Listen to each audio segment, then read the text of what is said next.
Umugong sa social media na itatalaga daw ni Pangulong Ferdinand Bongbong Marcos si former Senator Antonio Trillanes bilang DILG Secretary at former Senator Laila de Lima bilang Justice Secretary. Ganun pala magiging balik secretary si Laila de Lima.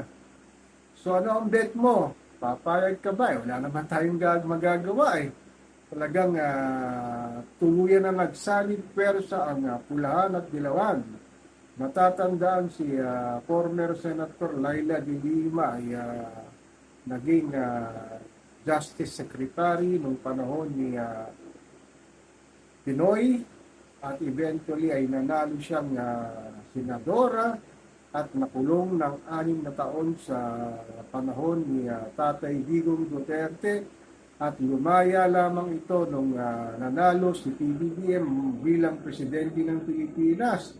Ito naman si Senator Trillanes, alam naman natin, mortal na kaaway ni Tatay Digong ito eh. At dati rin nanungkulan nung panahon ni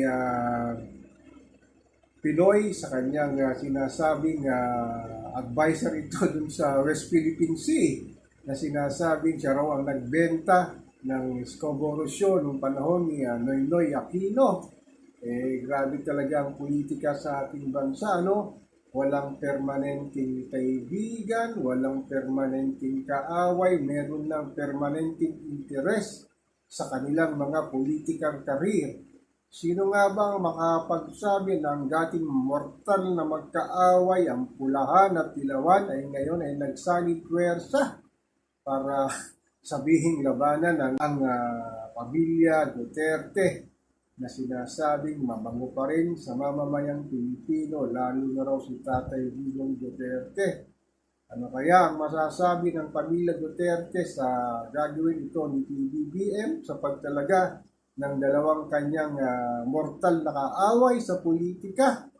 Siguro si PBBM talagang sinasadya niya yata ang ganitong senaryo para painitin ang dugo ng mga Duterte. Grabe talaga ito, no? Grabe na yung political na nangyayari sa ating mahal na inang bayan na hindi man lang nila iniisip yung mga taong nasa laylayan, particularly si Juan Pasang Cruz na hindi na alam kung saan kukunin ang pagkain para yapag nila sa pagkainan. Sa walang humpay nagpataas ng presyo ng bilihin, serbisyong publiko. Itong mga nakaupo sa ating pamahalaan, wala talagang ginagawa para makatulong, para mapabuti ang ating mga pamumuhay. So itong lumutang na senaryo ay hindi natin alam, baka bukas makalawala sasabihin na ni PBBM na i-appoint niya ito sa kanilang bagong departamento. Sana naman kung mangyayari man ito, sana naman gumawa sila ng magandang karapat-dapat na proyekto sa kanilang hahawakan departamento.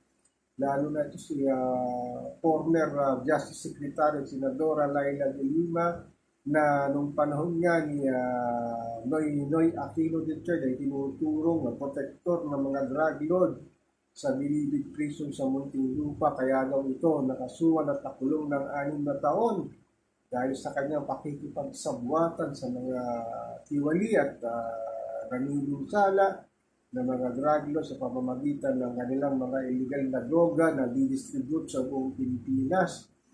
Sana naman ay may magawa ito kung sakali kung dalawa na ito iuupo nga sa gobyerno ni PBBM. Pero pag umupo din kaya ito mga ito, wala kayang gagawin din ito.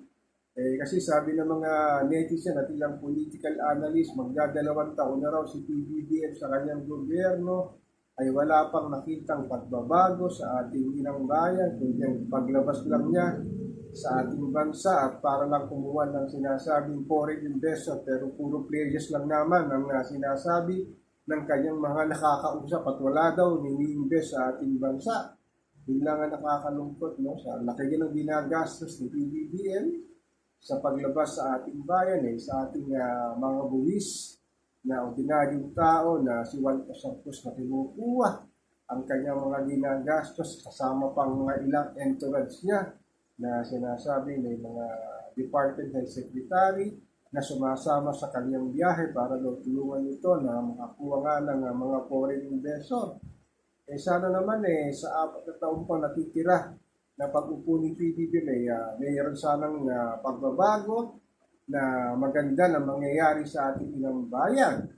So ako po si Papa Ken, patuloy po akong magmimiro, magmamatsyag dito sa nangyayaring politikahan at awayan ng mga pulahan versus sa sinasabing berde naman sa pamagitan ng pamilya Duterte.